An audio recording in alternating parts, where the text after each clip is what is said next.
Friends, कैसे हैं आप लोग। आशा करते हैं कि आप लोग अच्छे होंगे और पढ़ाई करते होंगे। तो पिछली वीडियो में हम बाल विकास के 3rd चैप्टर आनुवंशिकता एवं पर्यावरण के बारे में पढ़े थे। आज हम लोग इस वीडियो में बाल विकास का ही 4th चैप्टर समाजीकरण की प्रक्रिया के बारे में पढ़ने वाले हैं। तो ये एक इम्पोर्टेंट चैप्टर है, तो हम इस चैप्टर को अच्छे से पढ़ेंगे। इससे बहुत सारे क्वेश्चन सीटेट में पूछे जाते हैं। तो वीडियो को आप लोग लास्ट तक ज़रूर देखिएगा। अगर वीडियो अच्छे लगे तो लाइक और सब्सक्राइब ज़रूर कीजिएगा। अगर चैनल पे नए हैं तो चैनल को सब्सक्राइब ज़रूर कर दीजिएगा। तो चलिए हम लोग वीडियो को शुरू करते हैं। तो आज हम लोग इस वीडियो में समाजीकरण की प्रक्रिया के बारे में पढ़ने वाले हैं कि समाजीकरण की प्रक्रिया क्या। सबसे पहले ये जानते हैं कि समाजीकरण क्या है, मतलब समाजीकरण किसे कहते हैं। तो समाज के अनुकूल व्यवहार करना या सीखने की प्रक्रिया को समाजीकरण कहते हैं। हम समाज के अनुकूल जो भी व्यवहार या कुछ सीखते हैं तो वो उसको समाजीकरण कहते हैं। दूसरा पॉइंट है, समाजीकरण की प्रक्रिया में उन मानकों और मूल्यों और विश्वासों को प्राप्त किया जाता है जिन्हें समाज में महत्व दिया जाता है। मतलब समाजीकरण की प्रक्रिया में मतलब समाज में वो चीज़ को मान्यता दिया जाता है जिसमें मतलब जो सब मानता है वो सब आदमी उसमें विश्वास रखते हैं और जो सही हो। तो समाजीकरण की प्रक्रिया में उसी चीज़ को महत्व दिया जाता है जो सही हो और जो सब मानता हो कि ये चीज़ सही है और जो इसमें सब विश्वास रखता हो। तो इसलिए समाजीकरण की प्रक्रिया में उन मानकों और मूल्यों को विश्वास दिया जाता है, प्राप्त किया जाता है जिन्हें समाज में महत्व दिया जाता है। हम वही चीज़ सीखते हैं या जो समाज में सभी लोग मानते हैं या सभी लोग करते हैं, तो हम वही चीज़ हम भी सीखते हैं। अगला पॉइंट है, परिवार एवं समाज में अनुकूलित होने की प्रक्रिया को समायोजन कहते हैं। मतलब परिवार या समाज में हम सही तरह से एडजस्टमेंट हो जाते हैं तो वो प्रक्रिया समायोजन कहलाता है। समायोजन मतलब सही तरह से एडजस्टमेंट हो जाना, अनुकूलित हो जाना, तो वो समायोजन कहलाता है। अगला हम देखते हैं, अगला है नैतिक मूल। मतलब नैतिक मूल क्या है। नैतिक मूल मतलब मोरल वैल्यू। मोरल वैल्यू के अंतर्गत कौन कौन चीज़ आता है। तो पहला ईमानदारी, दूसरा परोपकारी, सत्य, निष्ठा, प्राणी मात्र के प्रति दया एवं करुणा तथा बड़ों के प्रति सम्मान। मतलब नैतिक मूल के अंतर क्या क्या चीज़ आता है। तो सबसे पहला है ईमानदारी। मतलब हम ईमानदारी, परोपकारी मतलब परोपकारी, दूसरे के प्रति हेल्प करना या सहानुभूति दिखाना। सत्य निष्ठा, सत्य के प्रति मतलब हम ये रहे अडिग रहे। प्राणी मात्र के प्रति दया मतलब किसी गरीब के प्रति दया या करुणा, किसी को अगर कष्ट है तो उसके प्रति करुणा या दया दिखाना तथा बड़ों के प्रति सम्मान, मतलब बड़े लोग का सम्मान करें। ये सारे चीज़ नैतिक मूल्य के अंतर्गत आता है। अगला टॉपिक है समाजीकरण की प्रक्रिया के महत्वपूर्ण कारक। मतलब समाजीकरण की प्रक्रिया में कौन कौन से महत्वपूर्ण कारक है। तो सबसे पहला है पालन पोषण। मतलब पालन पोषण का तरीका। तो पालन पोषण के तरीका में मतलब बालक का अगर पालन पोषण सही ढंग से करते हैं तो वो बच्चा समाज में बहुत जल्दी अच्छे तरह से एडजस्टमेंट कर पाता है। अगर बच्चे का पालन पोषण सही तरीका से नहीं होगा तो वो समाज में सही तरह से समायोजन नहीं कर पाया। वो कठिनाई महसूस करेगा कि हम कोई भी चीज़ वो समाज के अनुकूल नहीं करने में वो कठिनाई उसको होगा। तो इसलिए बच्चे का पालन पोषण का तरीका भी हम सही तरह से करेंगे तो बच्चा जल्दी से वो उस माहौल में एडजस्टमेंट कर पाएगा। दूसरा है सहानुभूति का स्तर एवं प्रकार। मतलब सहानुभूति, बच्चे को हम उतना ही सहानुभूति दिखाएंगे, वो जितना वो कोई काम किया या गलत किया है तो उतना ही उसको उस तरह का दंड देंगे। ये नहीं कि थोड़ा गलती के लिए भी उसको बार बार डांटेंगे, ये करेंगे। तो सहानुभूति का स्तर एवं प्रकार उसको उसी लेवल का सहानुभूति भी दिखाएंगे और दंड भी देंगे। और तीसरा है सहकारिता। सहकारिता मतलब सहयोग। बच्चा समाज के सहयोग से ही समाज का हिस्सा बनता है।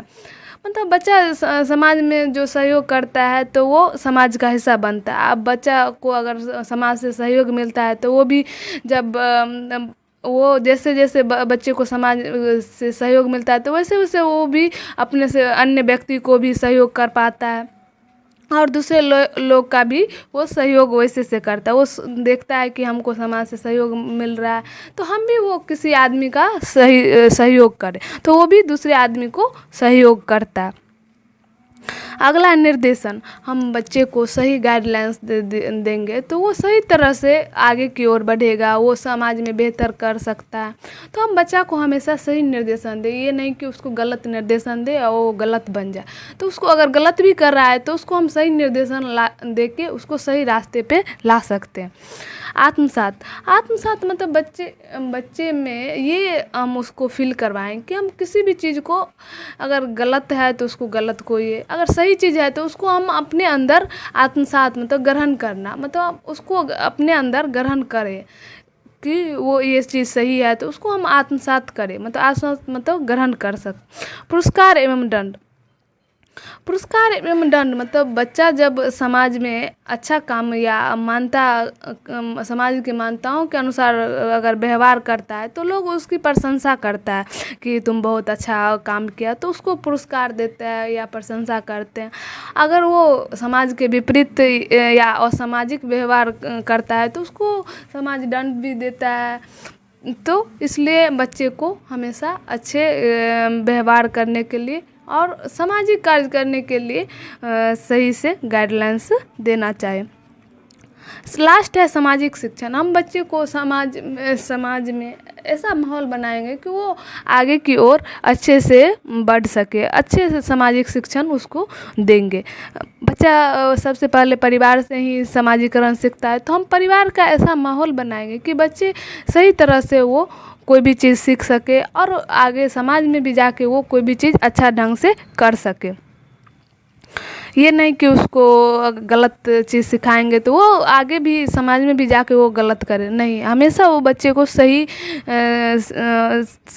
चीज़ सिखाएंगे तो वो सही हमेशा करने का सोचेगा। अगला देखते हैं।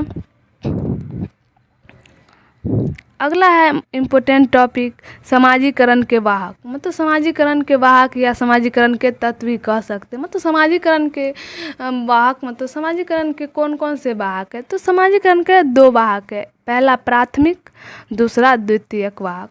द्वितीयक वाहक को गौण वाहक भी कहते हैं, जो गौण मतलब छुपा हुआ।